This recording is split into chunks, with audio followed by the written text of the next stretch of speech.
I think it's true that whenever anybody makes us an offer of something like a course or a system or anything that claims to improve our lives in some way, we're all a bit skeptical about like whether this is going to be a good thing.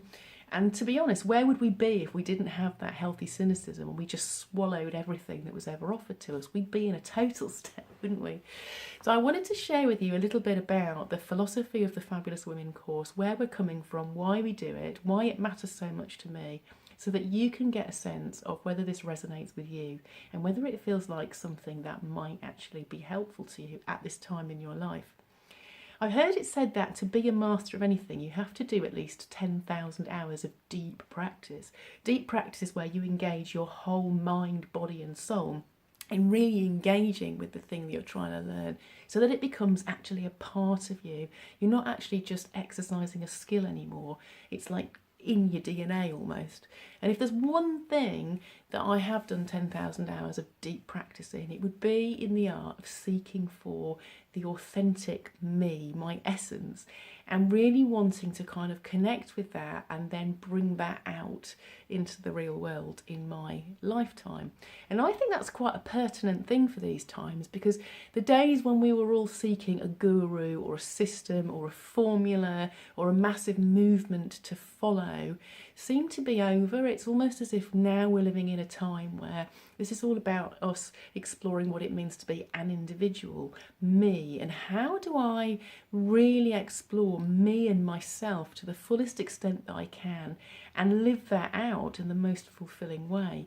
Well, that's what Fabulous Women is all about. Fabulous Women is here to help you to really mine down into yourself and discover who you really are. What's the reason you were made? What is the precious pearl of passion that you've brought with you into this life that you are wanting to create as a physical manifestation in your life as a gift to the whole of the earth?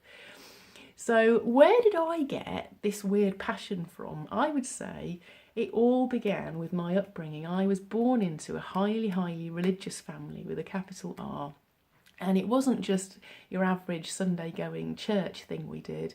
It was a very intense religious sect with some incredibly, what now seem like old fashioned Victorian beliefs, where women never spoke in church. And we sang some very Victorian hymns. We weren't allowed even modern hymns half the time.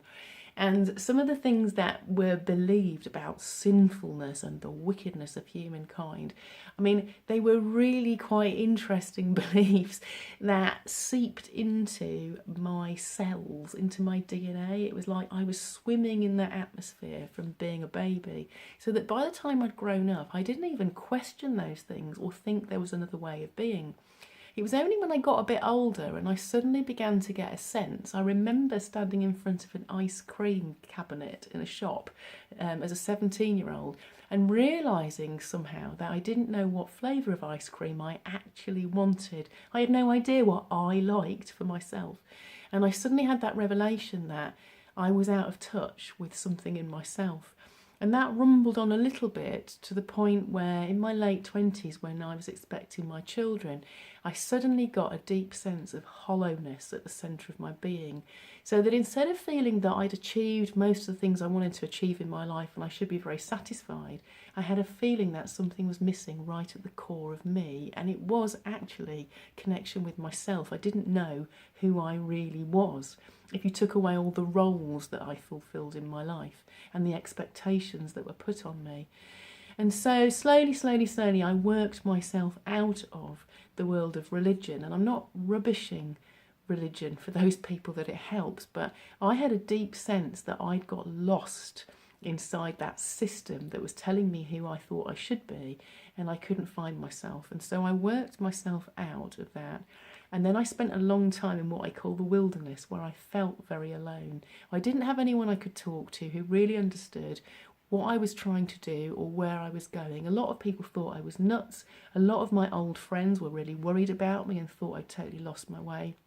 And I somehow had to find inside of myself the wherewithal to keep going and to keep trusting and to keep exploring, even though I didn't feel I really was connecting at that point with anything that felt like me. But I wanted to keep going until I found something that felt authentic and true and trustworthy and real, that I knew I could rely on.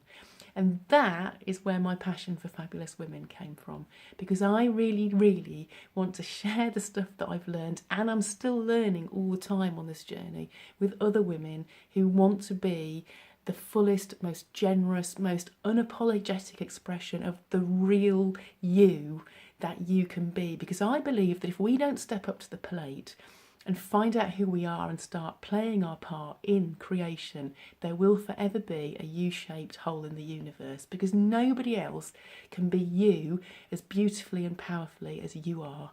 That place is reserved for you, so don't miss it.